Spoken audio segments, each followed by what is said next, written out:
Bonjour à tous, ravi de vous retrouver pour ce nouveau numéro de Ski Mag. Alors vous le savez, à Saint-Quentin en Yvelines, tout est mis en œuvre pour booster le développement économique du territoire. Prêts d'honneur, futurs incubateurs, pépinières d'entreprise, concours, les solutions ne manquent pas pour accompagner ceux qui ont l'envie d'entreprendre.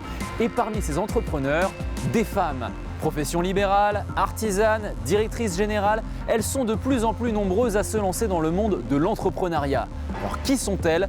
Pour vous, nous sommes allés à la rencontre de ces Saint-Quentinoises qui font bouger les lignes. C'est parti!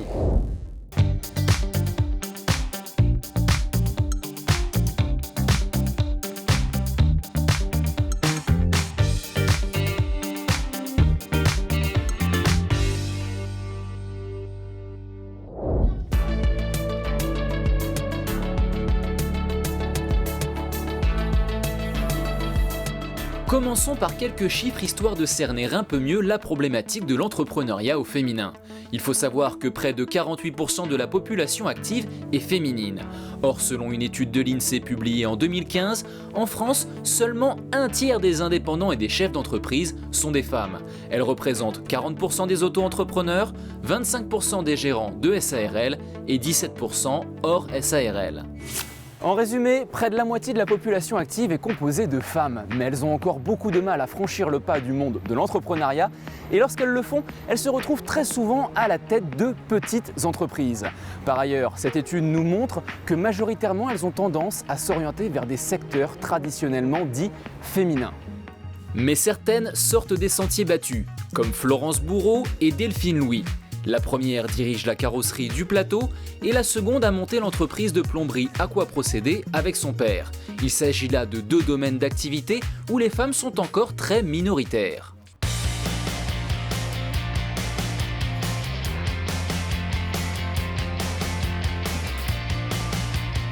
C'est en 1999 que Florence Bourreau acquiert la carrosserie du Plateau à Guyancourt. C'est une passion, j'aime bien bricoler. Chez moi, je fais tout. Je fais du parquet, je fais de la peinture, je fais du carrelage. Donc ça me dérange pas du tout. La mécanique, la carrosserie, c'est pas très compliqué, hein.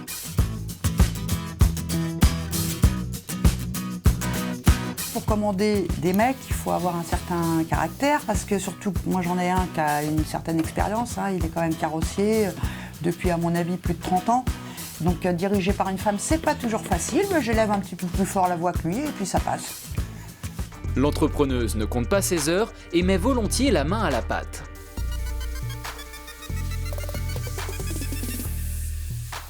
Trois salariés, 380 000 € de chiffre d'affaires annuel pour un résultat net de 50 000 €. En quelques années, Florence a fait de son garage une affaire qui roule. Et c'est bien parti pour durer. L'entrepreneuse est d'ailleurs à la recherche d'un carrossier ou d'un peintre. Notez qu'il s'agit là d'une création de poste. C'est une activité effectivement qui tourne à plein régime. On a beaucoup d'agréments assurance. On est assez connu sur Guyancourt. On a des grands groupes comme Bouygues qui travaillent avec nous.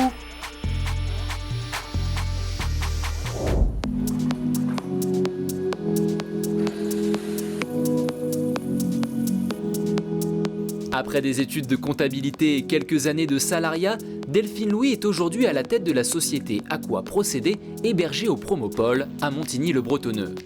Aquaprocédé est une société spécialisée dans le chauffage, le traitement d'eau et les certificats d'économie d'énergie. C'est vrai que le bâtiment, c'est souvent les hommes qui sont dans ce domaine d'activité-là. Mais d'être une femme, pour moi, c'est plus un avantage. Ça nous permet de se démarquer des autres. Suivie tout au long de son projet par la maison de l'entreprise, Delphine Louis a également bénéficié d'un prêt d'honneur Initiative Saint-Quentin en Yvelines. Le réseau Initiative, qui est un réseau national, accorde 3 types de prêts. Des prêts pour la création, pour le développement et pour la transmission d'entreprise. La plateforme de Saint-Quentin accorde régulièrement, au moins 3 ou 4 par mois, prêts à des créateurs d'entreprises. Cette jeune créatrice a séduit le comité de sélection et elle a bénéficié de ce prêt d'honneur de 12 000 € pour la création de son entreprise, sachant que nos prêts d'honneur sont pour la création dans une fourchette de 5 à 25 000 €. Il nous a permis de pouvoir financer un fonds de roulement. C'est difficile de financer ça par les banques, donc ça a été quand même un réel soutien. Depuis sa création en juillet 2015, la société a réalisé un chiffre d'affaires de 110 000 € hors taxes. Delphine Louis espère bien accroître encore l'activité et embaucher de nouveaux salariés. L'entrepreneuse s'est fixé un objectif, quadrupler son chiffre d'affaires dans les 3 ou 4 prochaines années.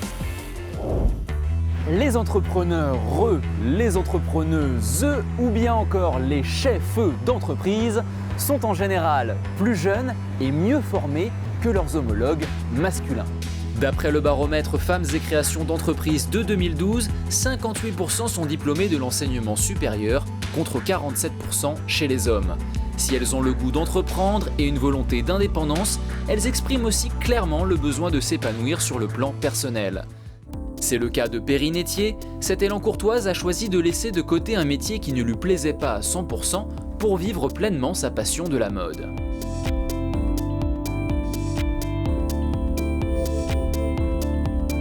Après des études de commerce et un parcours professionnel dans la vente, Perrine décide de tout plaquer début 2015 pour vivre sa passion.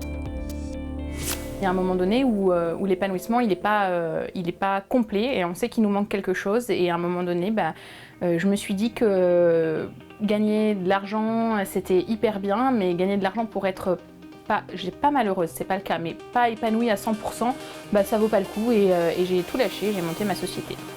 L'entrepreneuse Élancourtoise coud depuis toute petite.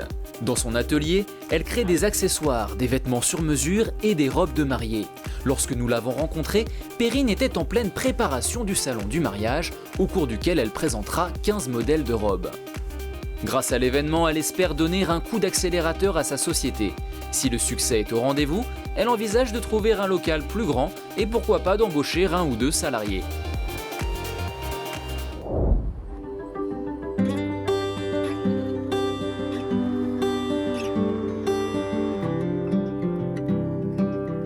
Pour vivre sa passion et surtout vivre de sa passion, il ne faut pas compter ses heures, mais également être ultra polyvalent.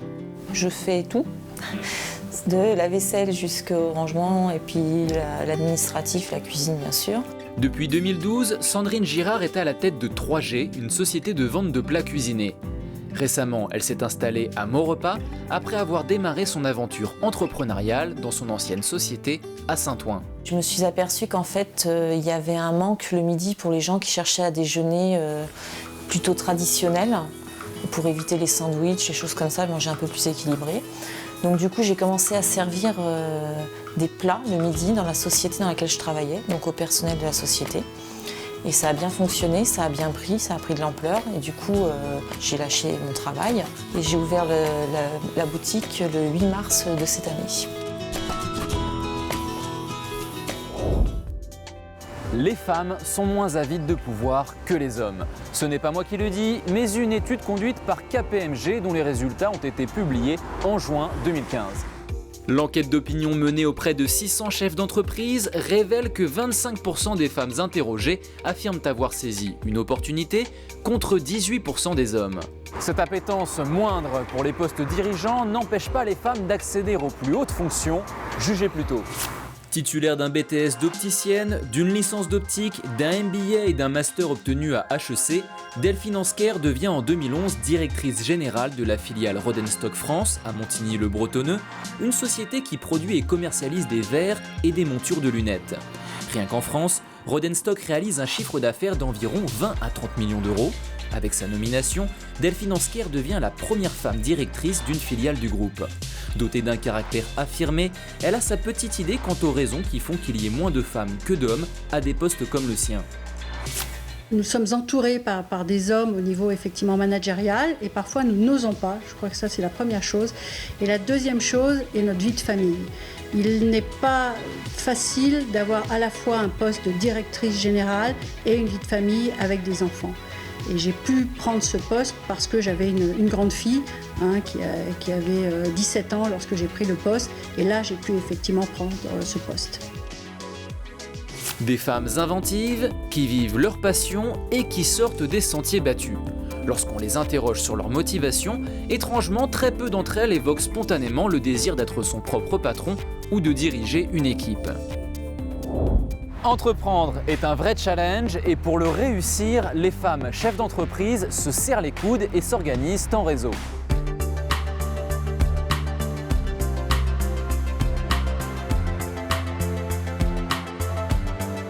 Les clubs de dirigeants d'entreprise font aujourd'hui partie des outils incontournables pour ceux qui souhaitent réussir dans les affaires. Entrepreneuriat au féminin et Créactive sont deux réseaux destinés aux entrepreneuses qui se lancent ou bien celles plus aguerries à la recherche de conseils ou de nouveaux contacts. L'objectif en fait c'est d'aider ces femmes en leur apportant de l'information, du partage de compétences. Entre membres on va pouvoir partager nos savoir-faire, nos expériences. On s'aperçoit la plupart du temps, c'est que le premier frein aux femmes chefs d'entreprise, ce sont les femmes elles-mêmes et qu'elles osent beaucoup moins que les hommes. Donc notre objectif est plutôt de pouvoir les aider, les conseiller et leur montrer que d'autres ont tenté l'aventure et ont réussi pleinement et largement bien. Ces chefs d'entreprise se retrouvent régulièrement à l'occasion de déjeuners, de réunions ou d'activités ludiques, des moments de partage, comme dans beaucoup d'autres réseaux finalement. Alors pourquoi des clubs féminins? Y a-t-il tant de problématiques spécifiques aux femmes? Écoutez ces membres de Créactive. Ça ne devrait pas, mais concrètement, je pense qu'on n'est pas encore à l'égalité complète sur la gestion des enfants et les activités annexes. Donc il y a effectivement une manière différente de travailler, je pense, chez les femmes, et notamment les femmes en indépendance. On travaille chez soi, comment faire pour résister à l'appel de la machine à laver, pour faire garder les enfants, pour s'organiser. Toutes ces questions qu'on a au début, quand on veut se lancer, eh bien, on peut les partager avec d'autres femmes qui sont passées par ces étapes-là. D'autre part, on se retrouve en tant qu'entrepreneur souvent dans une jungle encore essentiellement masculine. Il faut faire doublement ses preuves, être reconnu, être accepté. Voilà. Donc je pense qu'entre femmes, il y a beaucoup d'entraide. En général, il y a beaucoup de bienveillance, il y a beaucoup de solidarité et on se comprend.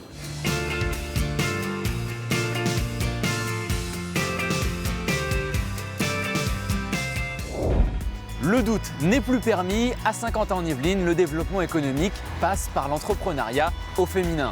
Alors mesdames, n'hésitez plus, lancez-vous. On est encore trop sous l'image de la femme qui doit être la maman, qui doit aller chercher ses enfants à la crèche, à l'école, etc., qui doit être une bonne mère de famille. Une bonne mère de famille, c'est quoi? C'est aussi montrer l'exemple à ses enfants et à tous les gens qui peuvent vous suivre, vos amis, les gens qui trouvent que c'est admirable ce que vous faites. Et être un exemple, c'est être heureux et trouver ses sources de bonheur. Et si cette source de bonheur, c'est l'entrepreneuriat, lancez-vous. Si vous êtes passionné comme moi par la cuisine, n'hésitez pas, c'est une aventure qui est à vivre, même si au départ c'est compliqué. Je pense que on a tout à gagner. À toutes les femmes qui voudraient entreprendre dans le domaine du bâtiment, il faut persévérer car vous avez votre place au sein de ce domaine. Les femmes sont aussi, sinon plus, créatrices et capables que les hommes pour monter leur entreprise, pour prospecter, pour séduire des clients. Donc lancez-vous, c'est le moment.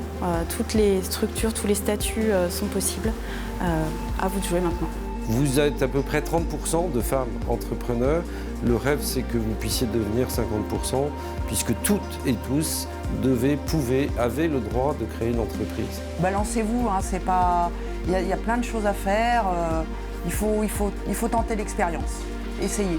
Mesdames, une seule chose, osez, car vous avez les compétences. Je crois qu'il y a quelque part, à Saint-Quentin-en-Yvelines comme ailleurs, beaucoup de femmes qui ont d'énormes qualités, qui ont des très bons projets, mais qui hésitent parfois à se lancer, parce qu'il peut y avoir un réflexe d'autocensure plus que chez les hommes. Donc nous, ici, bien sûr, on essaie de les accompagner. Il y a des structures aussi sur ce territoire qui essayent de favoriser aussi l'entrepreneuriat au féminin. Moi, ce que j'ai envie de dire un peu aux Saint-Quentinoises, aux femmes de Saint-Quentin, c'est vraiment, mesdames, n'hésitez pas à vous lancer. Vous avez tout ce qu'il faut pour réussir ici, sur ce territoire, et souvent, d'ailleurs, vous réussissez mieux que les hommes. Donc vraiment, allez-y, et à Promopole comme ailleurs, on sera très heureux de vous accueillir. Voilà, Skimag, c'est fini pour aujourd'hui. On se retrouve très vite pour un nouveau numéro. D'ici là, portez-vous bien. Ciao, bye.